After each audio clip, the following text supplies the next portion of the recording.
Hi stamping friends, I'm Karina with karinascreations.com and I want to show you how to make this explosion box for Christmas. Just imagine getting this box under the tree. So it's got the cute little gingerbread boy from the Cookie Cutter Christmas stamp set, the nice cheery greeting, and the Candy Cane Lane Designer Series paper and the Candy Cane Lane Baker's Twine. I find that this product suite just coordinates beautifully together. So watch what happens when you open it up. Can you see the little gingerbread boy with his little house? How cute is that? And it's actually a gift card holder. The gift card is going to be glued down in this spot.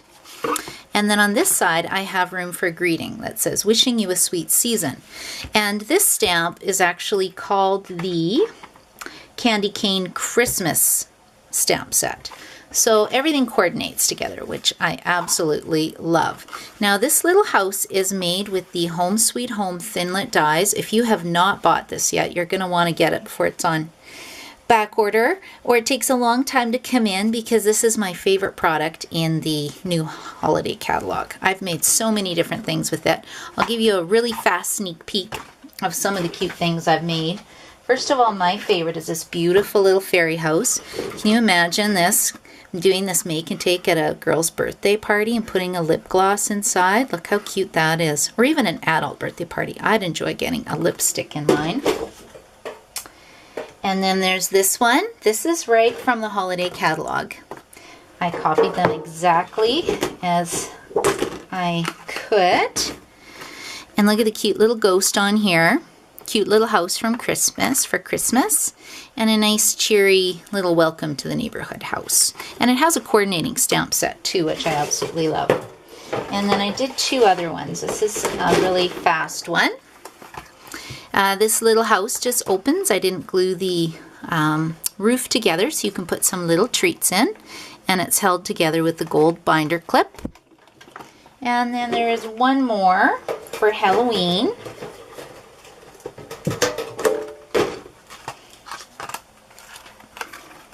This one here, isn't that cute? And then if you leave the back opened, you can just slip a little treat inside. So those are those cute little projects. And I'm just going to quickly tell you what you need to make this project. First of all, you need one sheet of 12 by 12 inch Real Red cardstock. You're going to need one piece of Early Espresso cardstock. It's 6 1/8 by 6 1/8 of an inch. Then you are going to need 4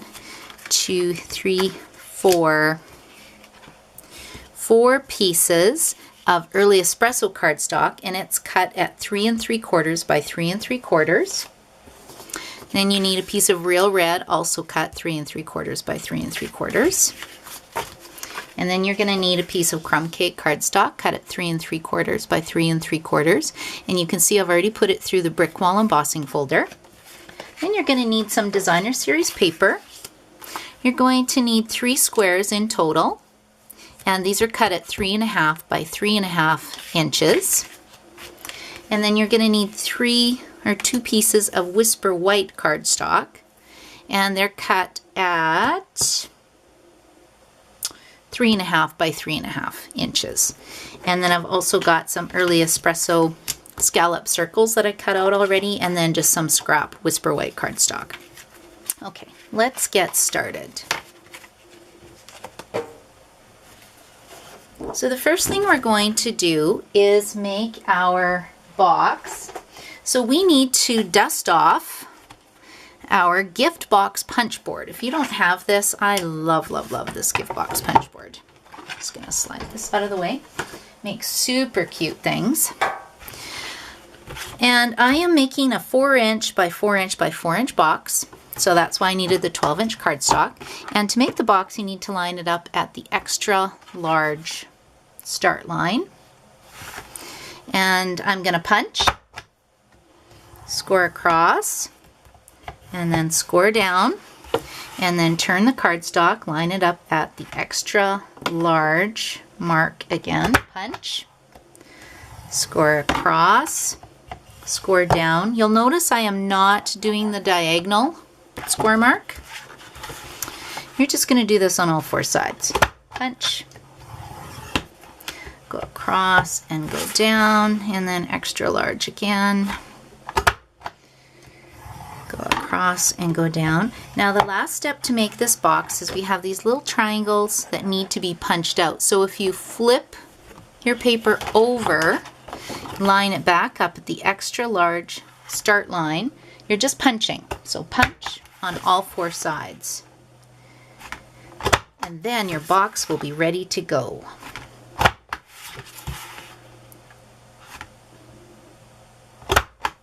Okay, now the next step is we need to do a little bit of cutting for this project.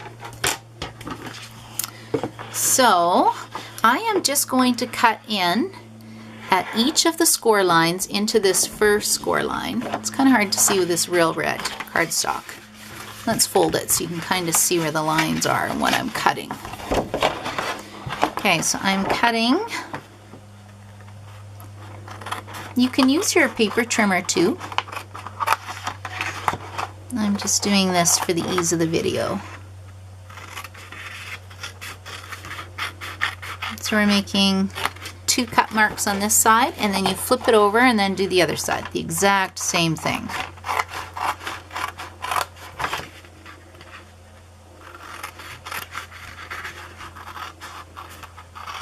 And this is going to create your pocket that your gift card holder will go in. Now watch what happens. When you fold these over, you now have a pocket for your gift card holder to fit into. And then if you leave this little flap on, you can actually even close it up, make like a little envelope with a lid. I didn't do that on mine, but that's a really good suggestion. And then same with this side. So now we have 2 pockets. And then on this end, I don't need this piece, so I'm just going to cut it away.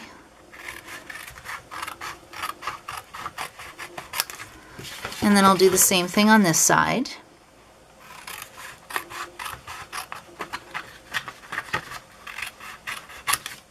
Okay, and now I'm going to take my Mono Multi Glue, Tombow Mono Multi Glue, and I am going to glue the brick wall piece right here. So I've taken this cardstock, already embossed with the brick wall embossing folder. Now I'm actually going to sponge the top of it with Early Espresso Stampin' Sponge and ink. Don't know where it is right now, so we'll do that later. Okay, so that goes in the center. Actually, I want it to go this way. Okay, and then I'm just going to seal these up. You can use tear tape too if you would like.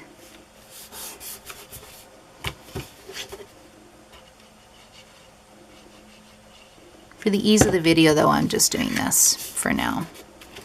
And we'll do the other side.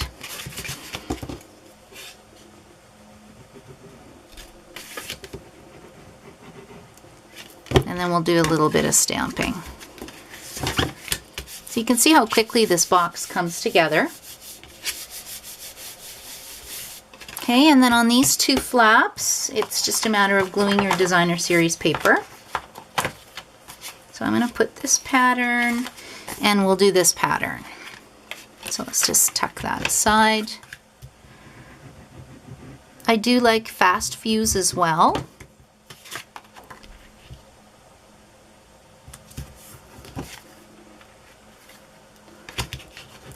I just find I'm really fast with my Mono Multi Glue, except when I hit other pieces of cardstock. Okay, and then, so all we're doing is just adding a little bit of decoration on your box. I know this is going to be a huge hit. Christmas morning.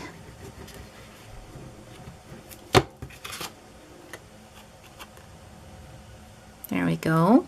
Okay, and then for this piece we need to do a little bit of stamping. So I am taking this stamp set. It's called Candy Cane Christmas, and it coordinates so nicely with the paper. I highly recommend it if you haven't bought this yet. And I'm just going to stamp 2 lines, and then I'm going to glue my gift card right in the center. Okay, that's that side, and then I'll glue that onto my Early Espresso cardstock. This is going to go into the pocket.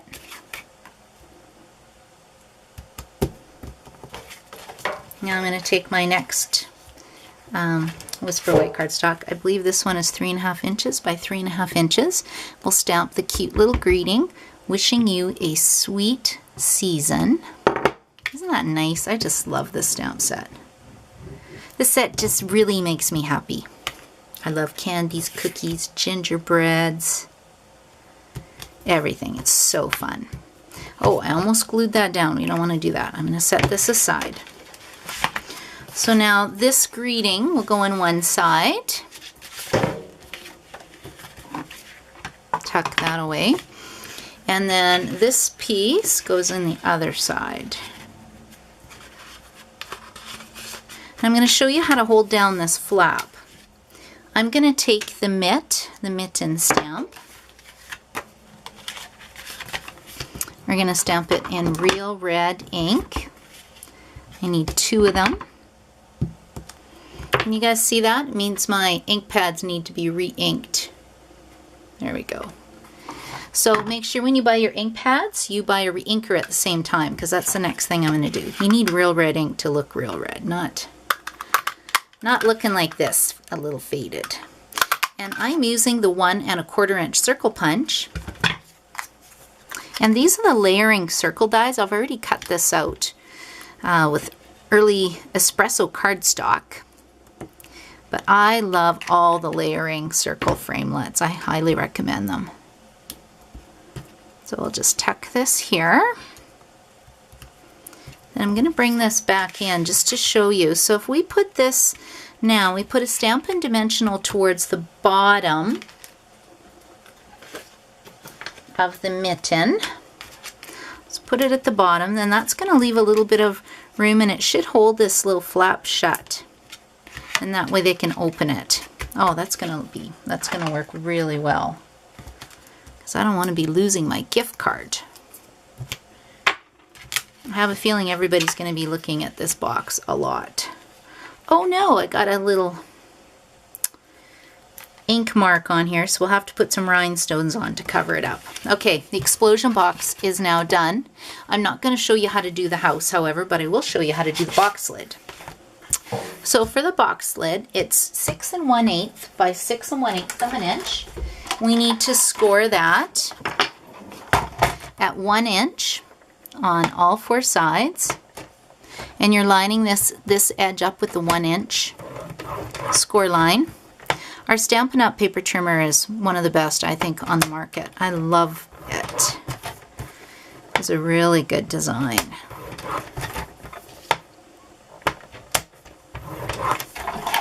And then I'll take my paper snips, and I'm just going to cut in 4 places. So on this one, this score line up to the first score line. So 2 here, 1, 2, and then you flip it,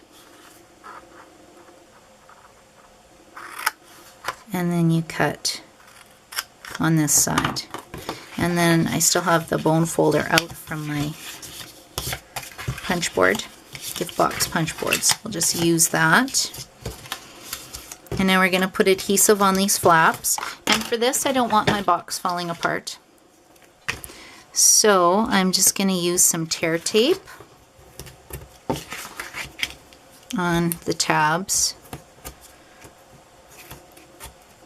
I love the tear tape as well. And then we'll fold this up.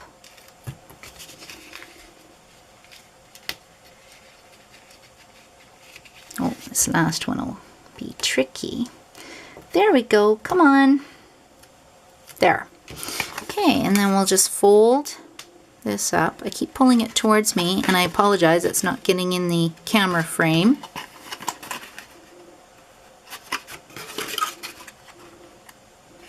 Okay, Okay, there we go.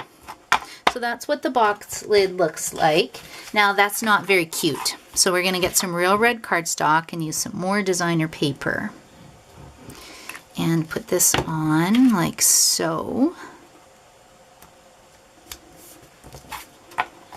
And I'm gonna take my baker's twine and wrap it around my project. And I like to just leave an end and then we'll wrap it twice. And then just make a quick little bow on here. Oh, I didn't give myself enough. Try it. Otherwise, you'll just have to use your imagination and I'll fix it later. There. Okay, that worked. Now you can see from my sample, it has the cookie cutter gingerbread on it. Mine's packed away downstairs. I'm going to a trade show, so I can't show you how to do it right now. You'll just have to buy one yourself and play with it because it's super fun. Okay, and then that's basically how it works. I will add 4 Stampin' Dimensionals to put that on my box. But that is basically it for the explosion box. So I hope you will love making this project.